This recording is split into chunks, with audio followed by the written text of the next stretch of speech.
Welcome, everybody. It's an honor and a pleasure to have here today with us Rosario Vignolo Munson, our invited professor of this seminar, closing seminar of the PhD in Classical Studies, Poetics and Hermeneutics branch. First of all, some information for those who don't know so well Rosario. I think it's few people anyway. Remember her position. She is the G. Archer and Ellen C. Turner Professor of Classics at Swarthmore College, a private liberal arts college in the state of Pennsylvania. I would like only to mention one of her previous positions. She was visiting fellow at All Souls College, Oxford, in which concerns Rosaria's special interests. We may say they are, she said, she wrote it, Greek literature, especially historiography, Greek history, narratology, interpretation studies. Some of the courses she taught: language courses, first year Latin, Cicero, literature of the Augustan age, medieval Latin, Plato, Homer, Sophocles, Thucydides, Horace, Ovid, Greek historians, Greek tragedy, Greek prose composition, Herodotus, of course, and Virgil.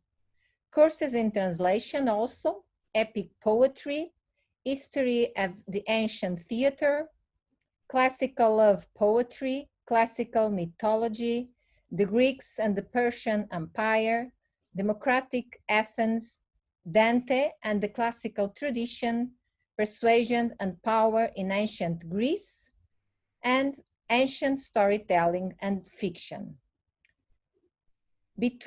Among her publications, I will only mention a few: Telling Wonders, Ethnographic and Political Discourse in the Work of Herodotus, published in 2001, Black Doves Speak, Herodotus and the Language of Barbarians, 2005. She was editor of the Oxford Readings in Classical Studies, Herodotus, 2013, and a book who especially interests me and other colleagues here in the audience. She's preparing in collaboration with Caroline de Wald, Herodotus Book 1, Text, Introduction, and Commentary. Many articles and book chapters.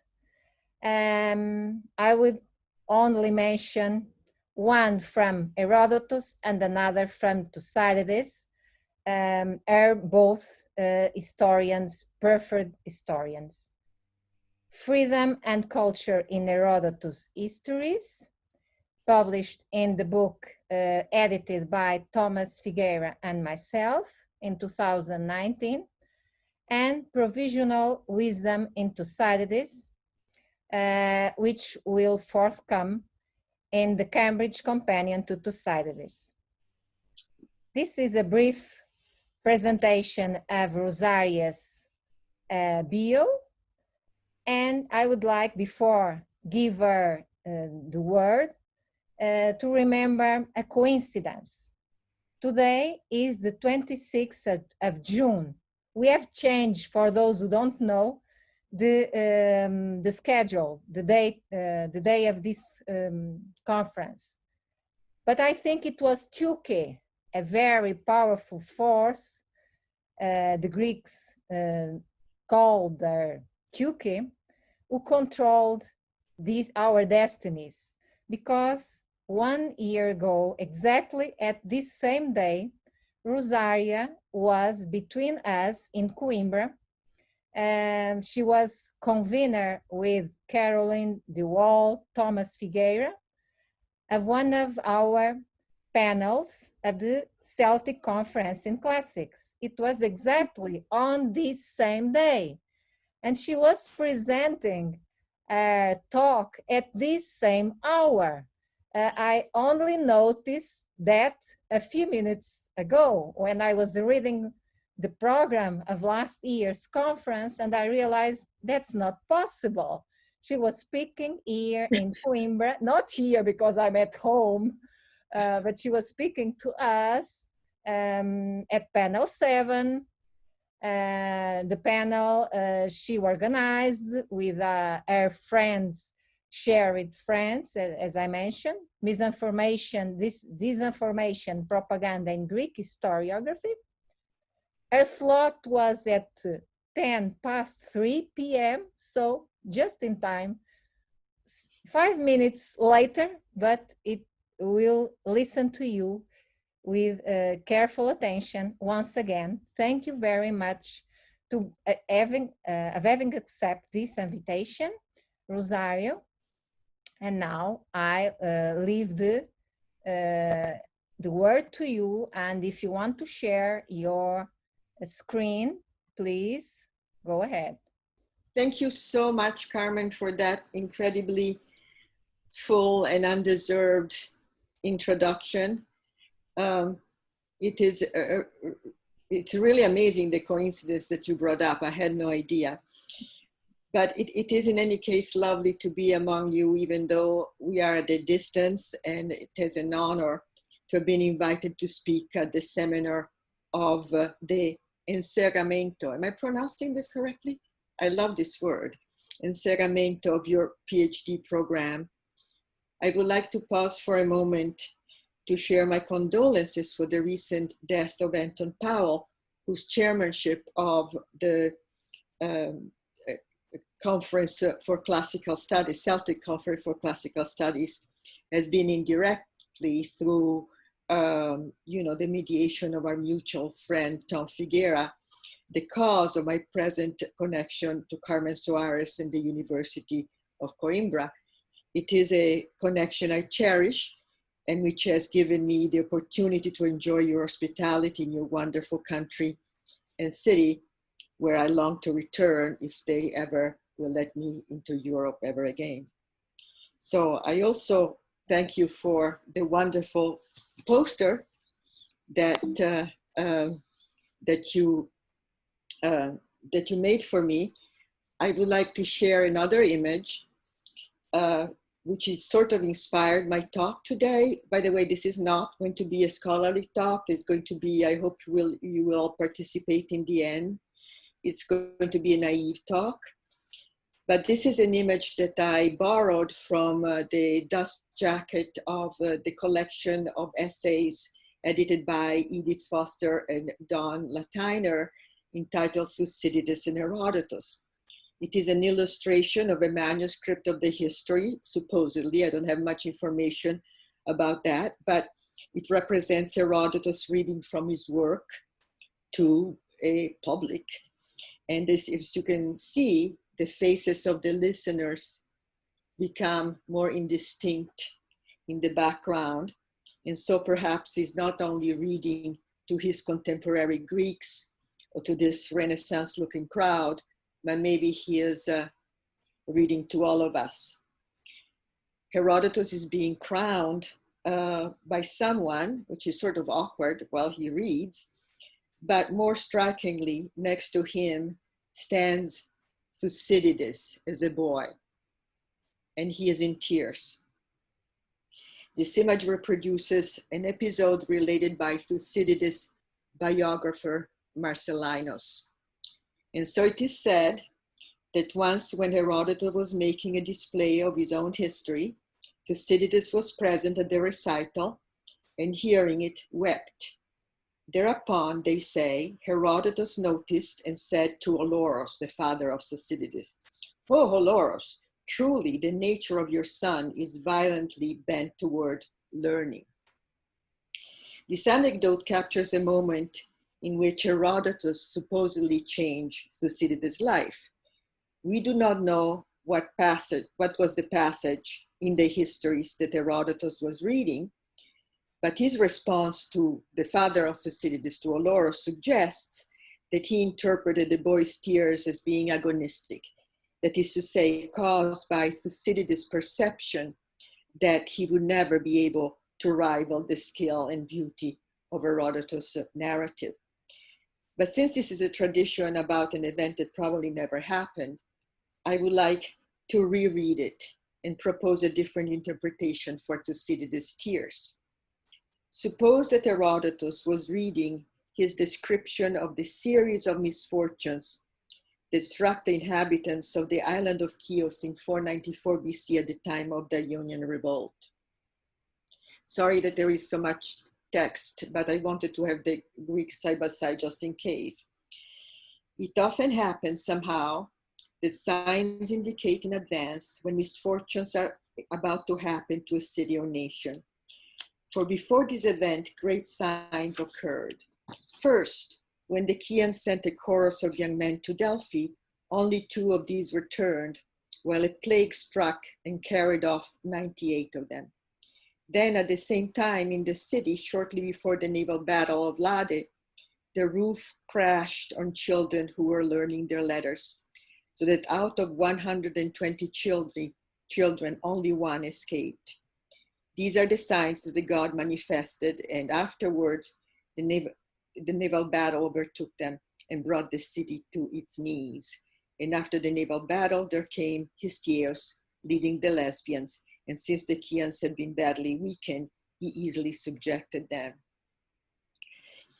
The reason why I thought of this passage in connection with Thucydides' tears is that Thucydides, the author, many years later, in an older age, will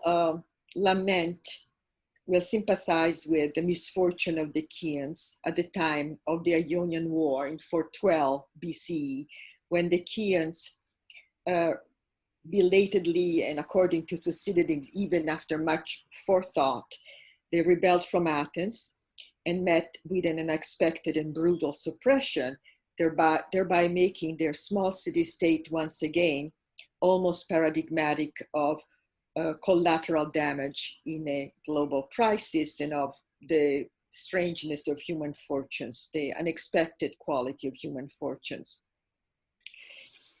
And I realized that I was rereading the episode reported by Marcellinus because I was rereading Herodotus' histories.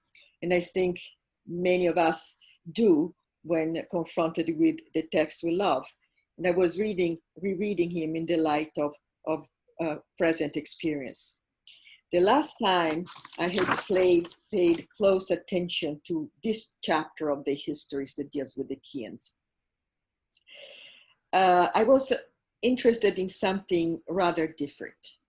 I was then hunting for meta-narrative statement in Herodotus' own voice, statements that would rise above the heteroglossia of his work, above the many voices, above the many versions and the contradictory pieces of evidence, and reveal perhaps what were the general lessons of history that Herodotus himself, as a narrator, was communicating directly, and that obviously he vouched for. So in this passage, what was most interesting to me back then was the fact that apparently Herodotus here seems to say that according to his evidence, he thinks that on the whole, a mysterious divine power somehow, cause, will predict when some other major crisis is going to happen to a city or nation. So the stuff in blue basically is what I was focusing on back then. And that point doesn't seem to me as important anymore. What captures my attention now is rather the chorus of boys that was sent to Delphi and succumbed to a plague that only 2 of 200 returned. And next, the roof of the school crashing on the children. And then the disastrous outcome of the naval battle that brought the city to its knees. And finally, the coup de grace dealt to the Chians by that opportunist and delinquent Histiaeus. My focus has shifted, as I said, because I'm reading Herodotus in the light of what is going on in the world right now. And that is this thing. That is the thing. We all need to reread our text. Just as Dante reread Virgil when he chose him as a guide, both validating and correcting him, although at times wrongly. We are now witnessing an unprecedented period of history when the rage of the earth, the rage of nature, of the animal kingdom, of the oppressed people, of the divine world, even if there is such a thing, is descending upon us. The entire oikumene is somehow involved, but especially at this point, my adoptive country, the United States, and my own native country, Italy, has gone through a lot also. And many others are being brought to their knees, and we're still in the middle of it. Our ancient authors keep helping us to create our own ever-changing intentional history and to memorialize ourselves for the future. They also provide us with a typology of human challenges and behavior that allow us to identify with others at the present moment. And this is how they change our lives. So, there is a plain in Asia, Herodotus says in Book 3, that is surrounded on all sides by a mountain range through which run 5 gorges. I'm showing only the beginning of that chapter just for the sake of reference, and I will paraphrase most of the rest. So Herodotus goes on explaining that this plain used to belong to a people called the Chorasmians, but since the Persians gained the power, Kratos, it now belongs to the king. A large river rises from the mountains that surround the plain and splits into 5 branches that flow through the gorges. And these streams, Herodotus says, used to provide water for the Chorasmians and other neighboring tribes. But now that the Persians have the Kratos, the king has blocked each of the gorges with a dam so that the river cannot get out of the plain through its various gorges and branches, so that the plain has become a lake and the surrounding peoples on the outer side of the mountain have no longer access to water, which they desperately need, especially in the summer when they plant their millet and sesame. And so, and I'm going to quote now, since they receive no supply of water, they journey to Persia, both the men and their wives, and there they stand at the entrance of the royal palace, crying out and howling. The king then gives orders to open the sluice gate, blocking the stream that flows into the territory of the tribe that pleads most urgently. And when their land has soaked up enough water, the gate is closed up again. And the king gives orders to open another gate for the ones among those who are left who plead most urgently. And I've heard that he makes a lot of money when he opens those gates over and above the regular tribute. This passage occurs in the middle of Herodotus' description of the immense power accrued by Darius, including the list of the satrapies they owe tribute to him, although Darius, notice, is not mentioned specifically in this chapter.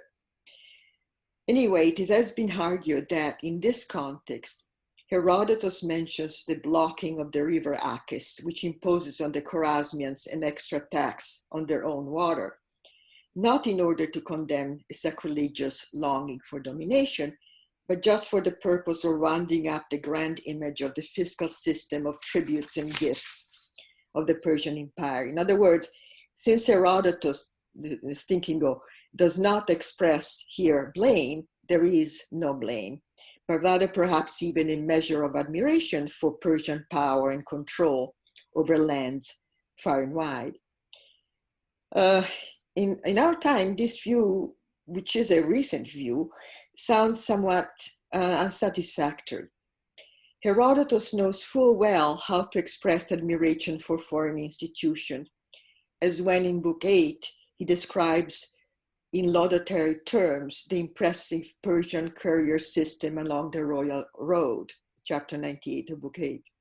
And generally speaking, especially in matters of ethnography, Herodotus tends to be explicit in his praise but more subtle and implicit when he wishes to blame. More importantly, the histories also display a tension, which we have not ourselves resolved in our own memorializing of the past and present endeavors, it seems to me. Like Herodotus, we are torn between objective reporting for the purposes of finding out the facts of history, or if we are literary critics, simply the mechanics of a text on the one hand, and on the other hand, the evaluation of the data that comes out of these inquiries. And within the sphere of evaluation, a secondary tension exists between two different strands of evaluation. On the one hand, for example, Herodotus is devoted to the celebration of great deeds that deserve to be celebrated just on account of their greatness. And these also include, for example, huge buildings sponsored by cruel pharaohs at the cost of immense human labor, or vast imperialistic enterprise involving the subjection of different peoples. On the other hand, in an easy balance with the celebration of greatness per se, we find in Herodotus, as in ourselves, the almost irresistible need to communicate in some way a moral judgment. And here I'm going to show you a very awkward attempt that I made to schematize those different tensions in the reconstruction of histories. You have number one, search for the objective truth as much as possible, versus evaluation, what actually does the reporter think about, and this splits into two: the celebration of greatness for these extraordinary deeds of history. On the one hand, think, for example, the way we sometimes teach our courses about Alexander the Great, right? And on the other hand, you have moral judgment, which asks whether what happened or what is the case, was the case, or what is the case, is bad or good from the point of view of the moral values of the ancient reporter, the audience, the modern reader. And then there are different layers of reception, obviously. Now, as scholars of the ancient world, we are devoted to solving issues that belong to point one, without seeking necessary connection to our present political realities. And that objective and non-judgmental approach represents the foundation of our profession. And by contrast, there are considerable risks for those of us who are continuously also rereading our evidence in the light of our present values, ideologies, and concerns. But nevertheless, this is something we are bound to do, and to some extent, we also must do. In the passage that we were looking at, the Persian king's waterworks conform to Herodotus' recurring theme of conquerors' violation of rivers and seas. And this is a literary fact. It's something that anybody reading Herodotus objectively will find out about this text. But as we read this passage with a presentist outlook, however, we perhaps find something different from the other cases. Because we belong to our times, we perhaps perceive more clearly now that the emphasis of this particular narrative is not the king's crossing, insulting, or punishing a body of water, as so many other times in the history rulers do. For example, when Croesus splits the Alice in order to cross it, Cyrus emasculates the Gindis, or then he crosses the Araxes to make war on the Massagetai for no good reason, or Xerxes flogs the Hellespont, culmination of it all. Here, it is different because the emphasis falls on the native inhabitants as victims of abuse.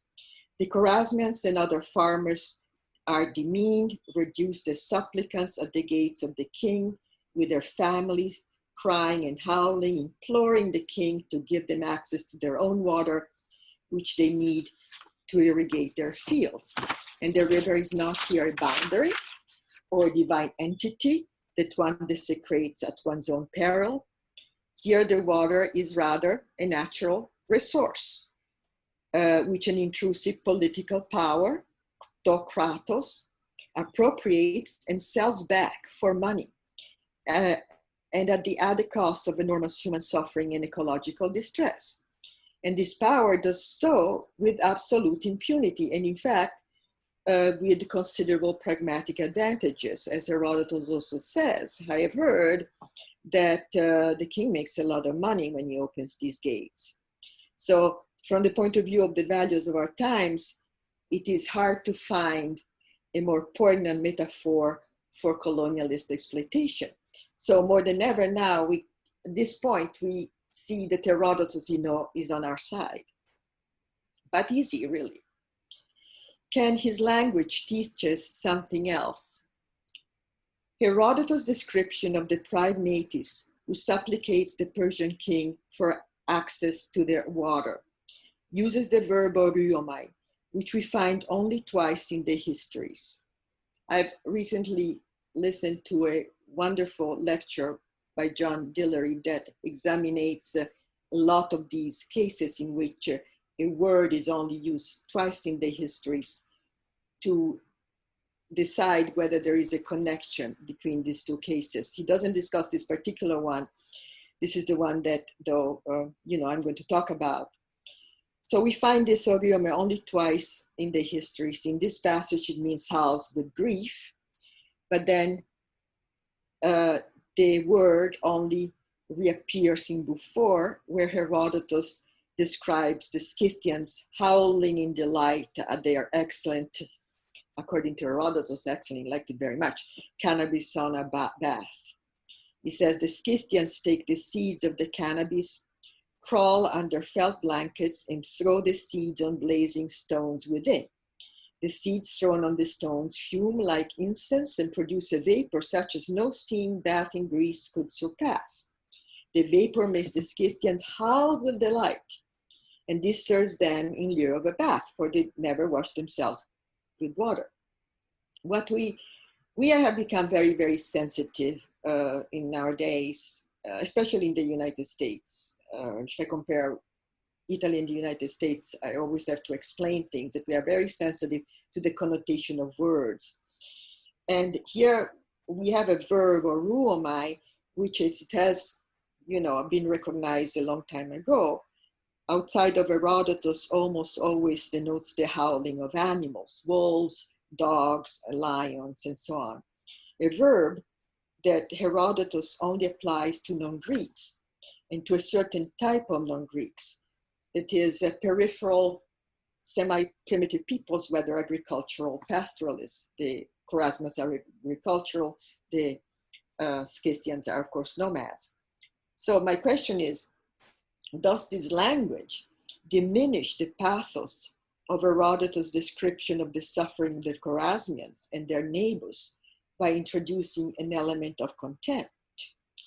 And second question, does it add a dash of ridicule to the praise of a rare Scythian luxury when the ethnographer says it is better than anything found in Greece?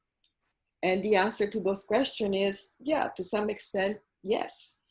And I put these false notes, these stonature, as I would call them, in the category of what we would call nowadays unconscious bias, a trap that we all fall into and for which we can hardly censure an author of the 5th century BC.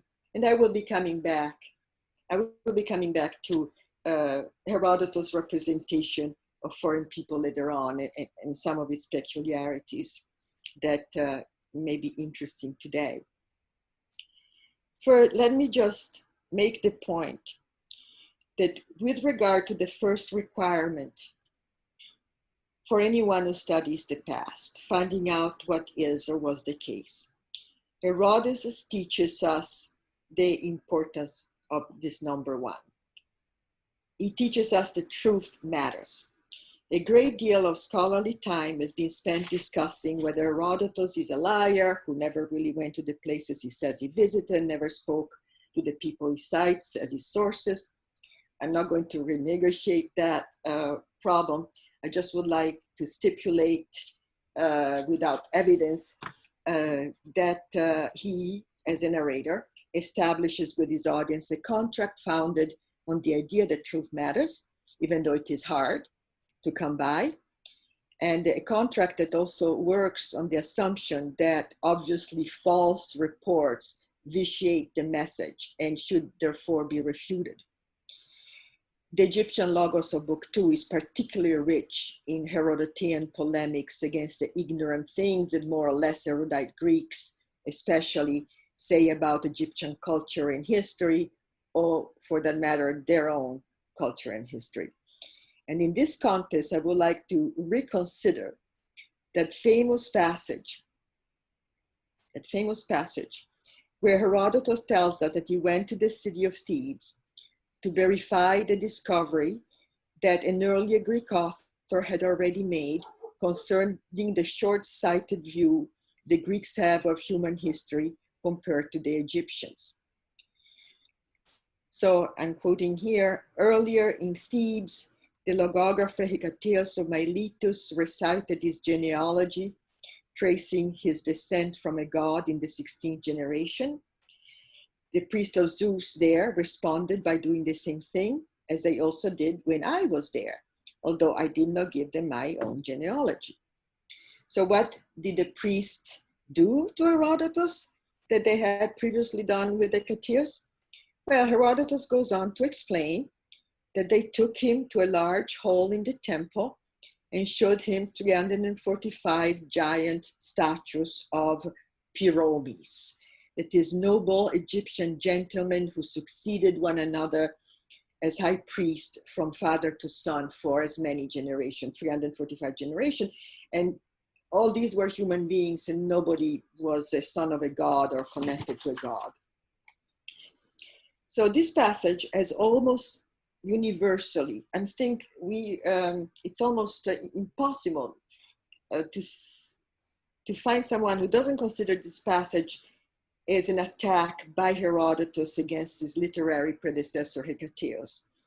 And perhaps because, as I said, it occurs in a book that is full of refutations of Greek savants and others, for example, on the subject of the causes of the flood of the Nile, silly stories about Heracles almost being sacrificed by his Egyptian host, and so on and so forth.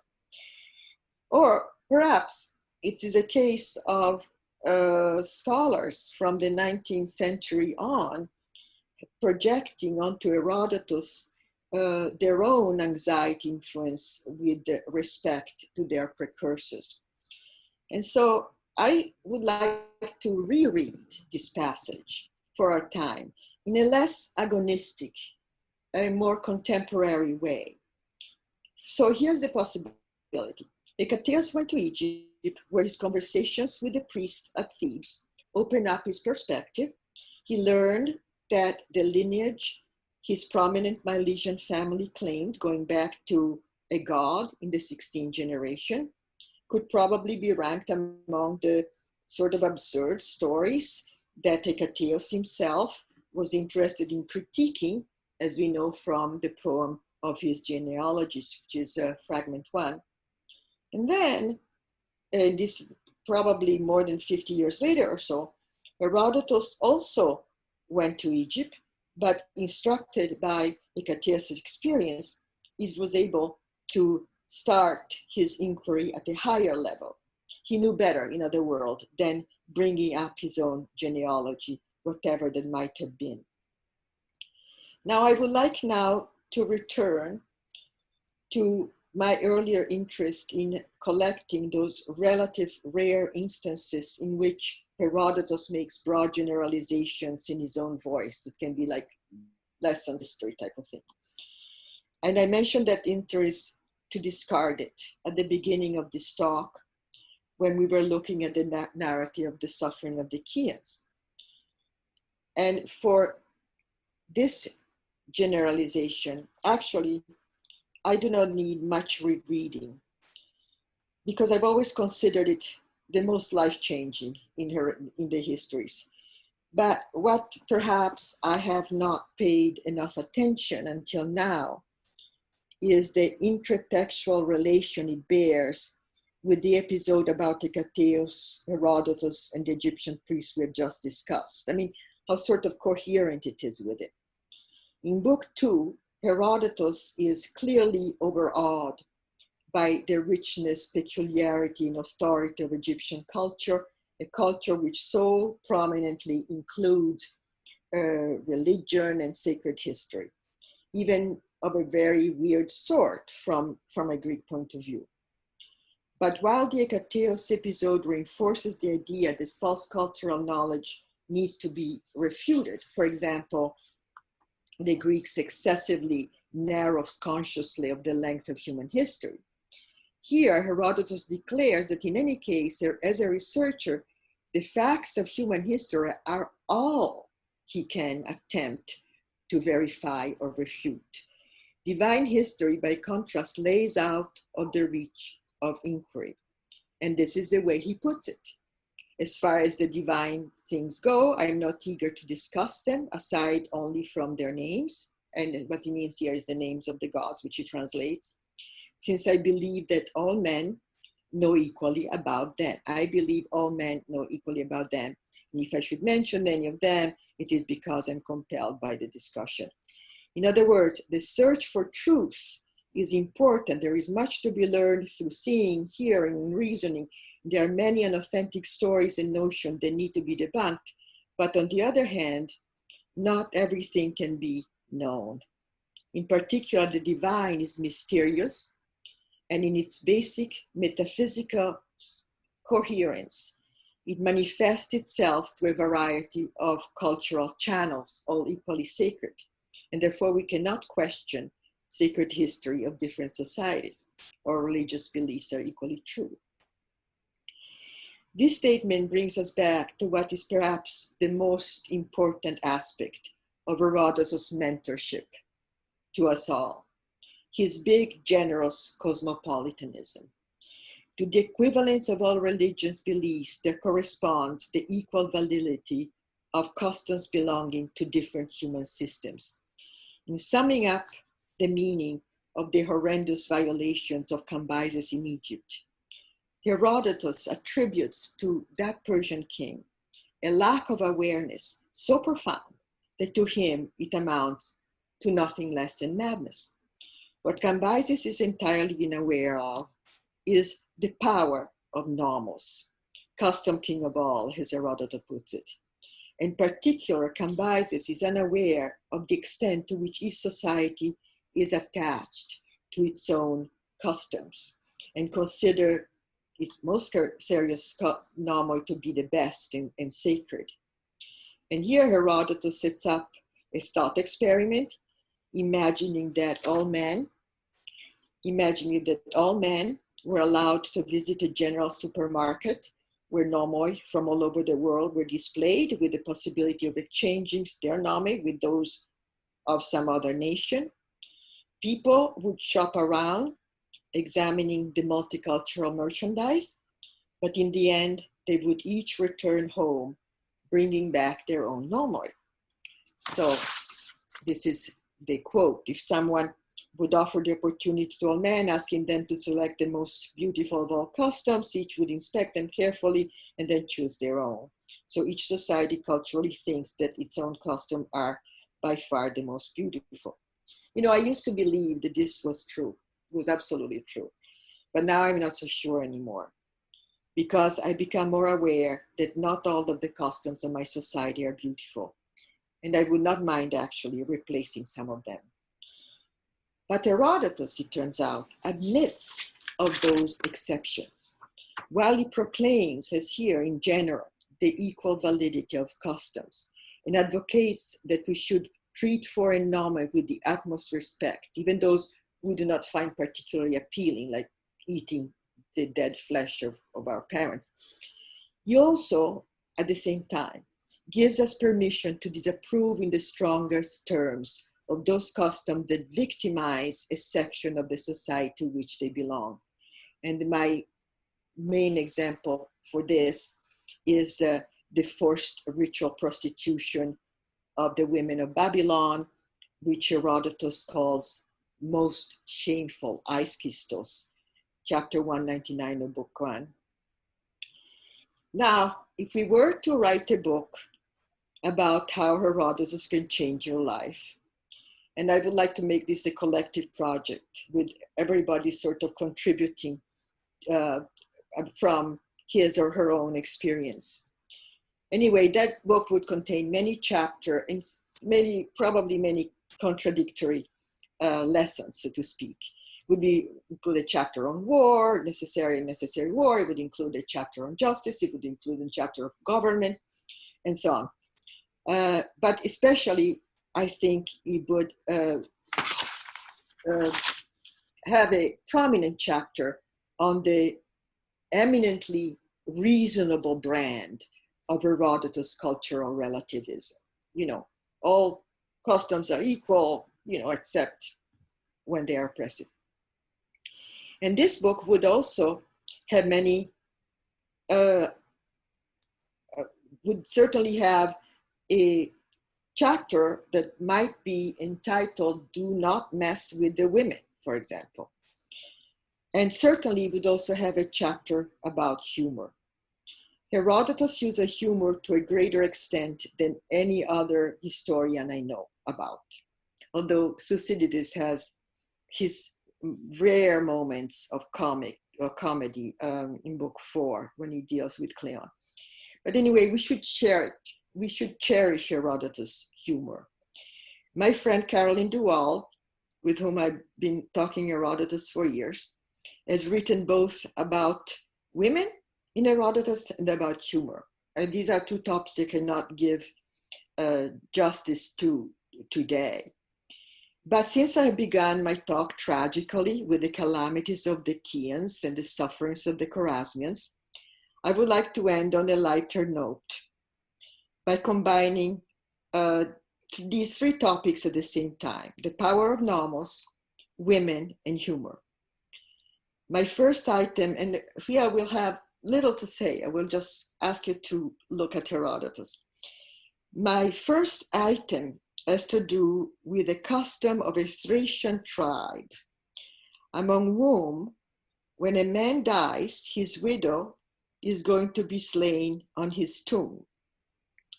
But these Thracians practice polygamy. Each man has many wives, and so we have a problem. Which one will be sacrificed on the dead man's tomb? And this is how Herodotus describes the custom. And I'm using a modified translation of the recent translation by Thomas Hollander, because I think that it particularly captures the tone. Whenever someone dies, his wives will compete furiously with one another, cheered on as they do by friends, to decide which of them it was whom the man had loved the most. Whoever is singled out for the honor is then praised to the skies by men and women alike, before having her throat cut over the grave of her own closest relative and being interred dead as she is now with her husband. All of the other wives feel this as a great calamity. For them, there could be no disgrace more terrible. Of course, the underlying relativistic idea here, the serious idea, so to speak, is that when even an unacceptable custom from our point of view is accepted and welcomed by the entire society to which the custom belongs, as Herodotus obviously insists here, outsiders, have no say about it. Secondly, but this is my second point, I do not know even if I'm allowed to find this passage funny, but I do. I think it's hilarious. And there is a tradition of modern ethnographic writing that relies on humor. Often this type of writing highlights the befuddledness of the outsider ethnographer vis-a-vis exotic cultural practice. That the outsider ethnographer is perfectly ready to accept, but doesn't fit in very well.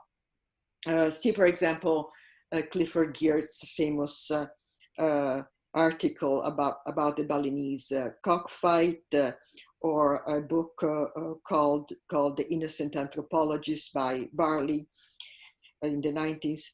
So now Herodotus does not bring his own experience as an ethnographer to the fore in the same way, but he still has the same charitable light and distance in touch when he describes even gruesome foreign customs. Remember, for example, the Scythian, prosperous Scythian, who, when he kills enemies, he cleans out their skulls, and because he is rich, he can also gild them. And then when some visitors come to his home, he just brings out these cups and says, oh, these were my relatives, but I quarreled with them, so here they are. This is chapter 65 of book 4. While the Thracian wives enthusiastically support their society's patriarchal custom, Herodotus' Amazons stand up for their own. In this episode, which is the last I'm going to talk about, Scythian young men encounter in their native steppes a group of Amazons, which are manslayer warriors, women who, they're, according to Herodotus, their native title means manslayer. And these have been stranded in Scythian land after the defeat of their army in the Battle of Thermodon. So the Scythians, for their part, as a people in general, are hard rider, belligerent, nomadic pastoralists who live in wagons. And at first, the Scythian young men move to fight the Amazons because they think that they are men. But when they discover that they are women, they gradually get together with them in more friendly ways, communicating through signs, until finally they couple up. And so they end up living together until the Scythian young men propose that they should all rejoin the Scythian nation, reintegrate with their Scythian families. But this is what the Amazons reply. We will never be able to settle down with your women. We have no customs in common with them. We have never learned to do women's work. We shoot arrows, throw javelins, ride horses. But what do your women do? None of the things we're just listed. They only ever do women's work. They do not go off hunting or anywhere at all. In fact, they just lurk inside their wagon. So you can see, it would be quite impossible for us to get along. But if you really want us as your wives and be seen to behave with complete honor as well, go to your parents and take due share of our possessions. And then on your return, we can go and set up a home together on our own.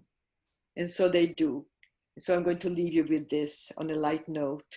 Read and reread Herodotus. Tell me what are the results of your readings, and learn the many ways in which he can speak us in different times, contradictory ways sometimes. Thank you.